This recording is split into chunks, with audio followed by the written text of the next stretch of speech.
요나 2장 1절부터 9절까지 말씀 우리 마음을 아파요 함께 읽도록 하겠습니다. 요나가 물고기 뱃속에서 그의 하나님 여호와께 기도하여 이르되 내가 받는 고난으로 말미암아 여호와께 불러 아뢰었더니 주께서 내게 대답하셨고 내가 스올의 뱃속에서 부르짖었더니 주께서 내 음성을 들으셨나이다. 주께서 나를 깊음 속 바다 가운데 던지셨으므로 큰 물이 나를 둘렀고 주의 파도와 큰 물결이 다 내 위에 넘쳤나이다. 내가 말하기를 내가 주의 목전에서 쫓겨났을지라도 다시 주의 성전을 바라보겠다 하였나이다. 물이 나를 영혼까지 둘러싸우며 기쁨이 나를 애워싸고 바다불이 내 머리를 감쌌나이다. 내가 산의 뿌리까지 내려가 싸우며 땅이 그 빗장으로 나를 오래도록 막아 싸우나 나의 하나님 여호와여 주께서 내 생명을 구덩이에서 건지셨나이다. 내 영혼이 내 속에서 피곤할 때에 내가 여호와를 생각하였더니 내 기도가 주께 이르러 싸우며 주의 성전에 미쳤나이다. 거짓되고 헛된 것을 숭상하는 모든 자는 자기에게 베푸신 은혜를 버렸사오나 나는 감사하는 목소리로 주께 제사를 드리며 나의 사원을 주께 갚았나이다. 구원은 여호와께 속하였나이다 하니라. 아멘. 네, 오늘 본문은 우리가 참 잘 아는 내용입니다. 니느웨로 가서 복음을 전하라는 명령을 요나가 받았지만 그 명령을 거부하고 다시스로 가는 배를 탑니다. 그리고 그 배가 큰 풍랑을 만나게 됩니다. 그리고 그 풍랑을 잠재우기 위해서 배 안에서 제비를 뽑았고 그 결과로 요나가 뽑히게 됩니다. 요나가 바다로 던짐을 당하고 큰 물고기가 요나를 집어삼키는 것이 요나 1장에 기록된 우리가 너무나 잘 알고 있는 요나의 내용입니다. 그리고 2장은 요나가 그 커다란 물고기 뱃속에서 기도하는 모습으로 시작이 됩니다. 그런데 기도 내용을 들어보면 한편으로 요나가 참 뻔뻔하다라고 느껴집니다. 분명히 요나는 하나님의 명령에 불순종해서 물고기 뱃속으로 들어가게 됩니다. 그런데 요나가 기도하는 것은 주님께서 내 기도를 들으셨다. 주님께서 내 기도를 들으셨다라고 이야기하고 있습니다. 요나는 지금 죄를 지어서 벌을 받고 있는 상황입니다. 그런데 요나는 하나님께서 내 기도를 들으셨다라고 이야기합니다. 어떤 이들은 내 죄가 너무 부끄러워서 주님 앞에 나오지 못하는 이들도 있습니다. 그리고 내 죄가 너무 부끄러워서 차마 입 밖으로 꺼내지 못하는 이들도 있습니다. 그리고 내 죄의 기억을 떠올리는 것조차 수치스러워하는 성도님들도 분명히 계십니다. 그래서 기도조차 너무 죄스러워서 너무 부끄러워서 기도조차 하지 못하는 사람들도 분명히 있습니다. 그런데 요나는 뻔뻔하게도 하나님의 명령을 거역해서 물고기 뱃속에 들어갔음에도 주님께서 내 기도를 들으셨다라고 당당하게 이야기를 하고 있습니다. 무슨 자신감일까요?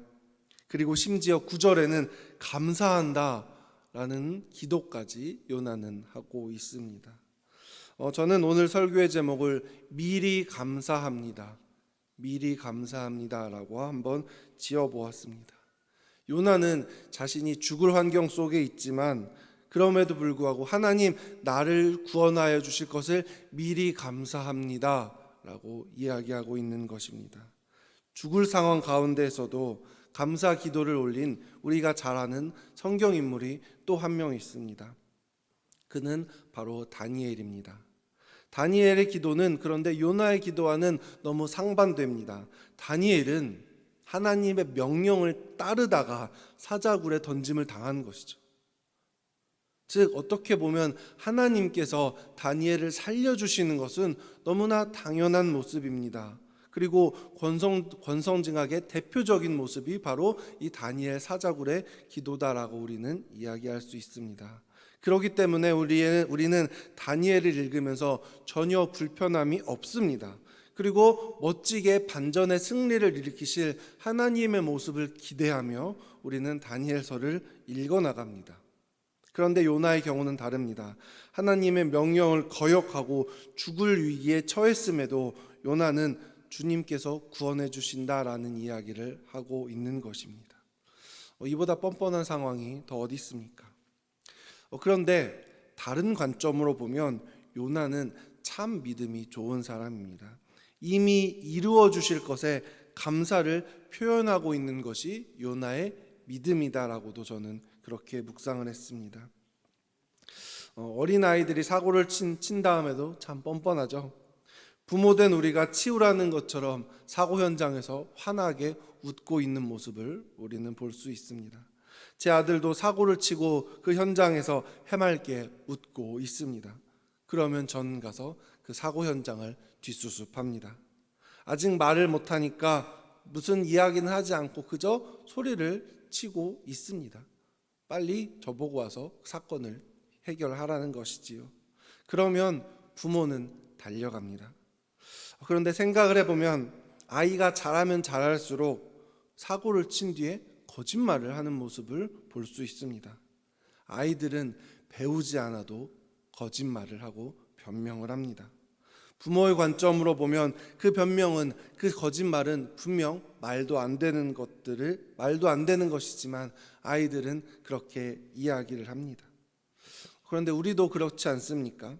하나님께 죄를 짓고 우리는 변명하기에 바쁩니다. 주님, 제가 이렇기 때문에 죄를 지을 수밖에 없었습니다 라고 주님께 변명할 때가 너무나도 많이 있습니다. 하지만 주님의 관점으로 보면 그것은 말도 안 되는 핑계일 뿐입니다.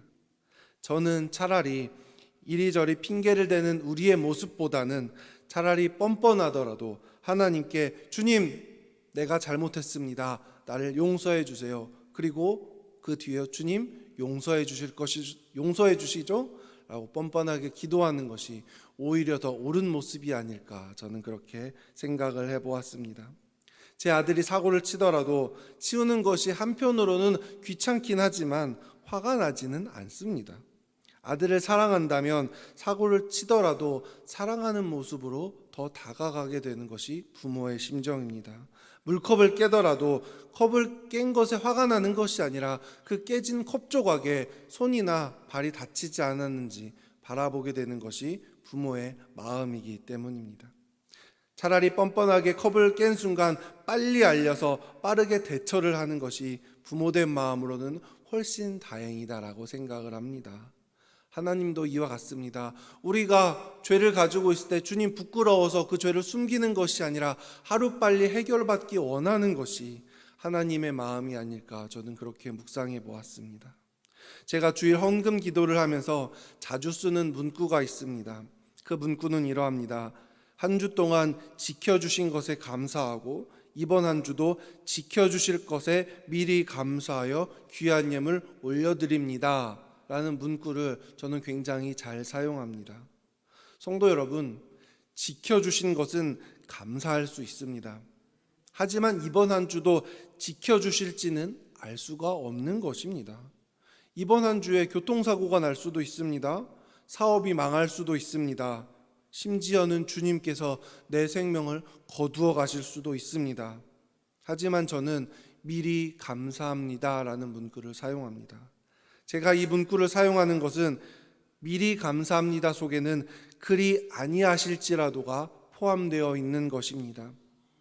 설령 내가 이번 주에 교통사고를 당하더라도 내 사업이 어려워질지라도 주님께 감사하겠다는 믿음의 고백인 것입니다.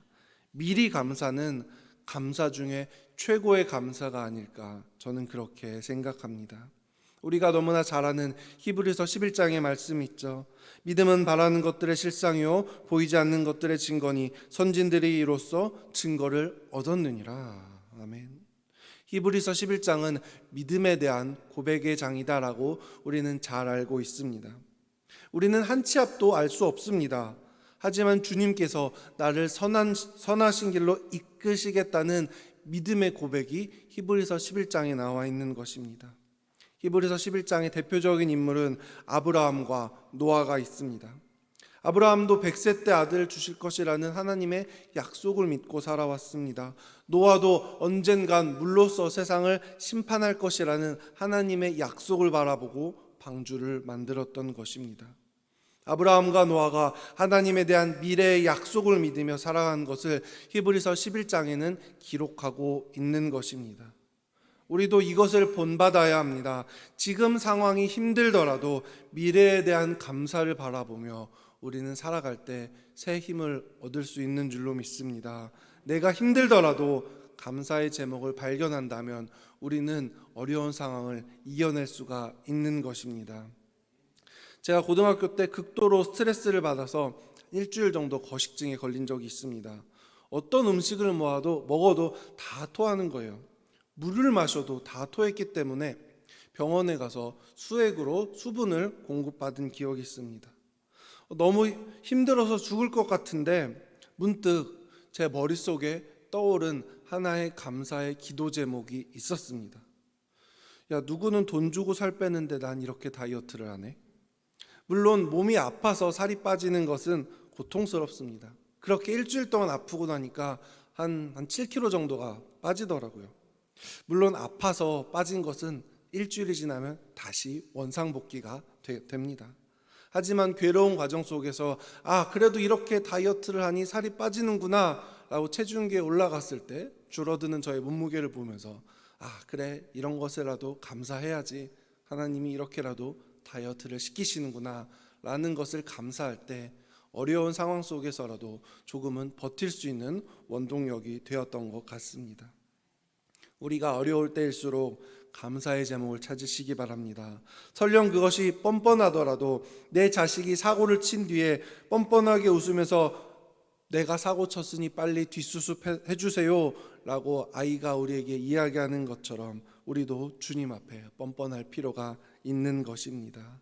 우리가 주님의 자녀이기 때문에 이러한 기도를 할 수 있는 것입니다. 우리가 주님의 자녀이기 때문에 주님은 우리 기도에 응답해 주시는 것입니다. 제가 의도하지는 않았지만 전에 교회에서 한 성도님의 헌금 봉투를 본 적이 있습니다. 기도 제목을 본 적이 있습니다.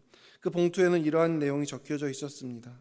병원에서는 수술하라고 하지만 주님께서 고쳐주실 것을 믿고 수술비를 주님께 드립니다 라는 기도 제목이 적혀 있는 것을 전에 사역지에서 읽은 적이 있습니다. 이것이 믿음 아니겠습니까? 그 성도님의 이후 결과는 알 수 없습니다. 하지만 미리 감사합니다라는 고백 가운데 하나님이 그 병을 치료해 주지 않으셨겠습니까? 이미 일어난 과거의 일에는 누구나 감사할 수 있습니다. 하지만 눈에 보이지 않는 일에는 아무나 감사할 수 없습니다. 한 차원 높은 것이 미리 감사함입니다. 이제 설교를 마무리하겠습니다. 우리 성도님들이 미리 감사합니다라는 신앙을 가지고 살길 소망합니다. 비록 내 손에는 아무것도 잡히는 것이 없고 내 눈에는 아무것도 보이는 것이 없지만 미리 감사함으로 기도 제목에 응답받는 성도님들이 되시길 주님의 이름으로 축원합니다. 아멘.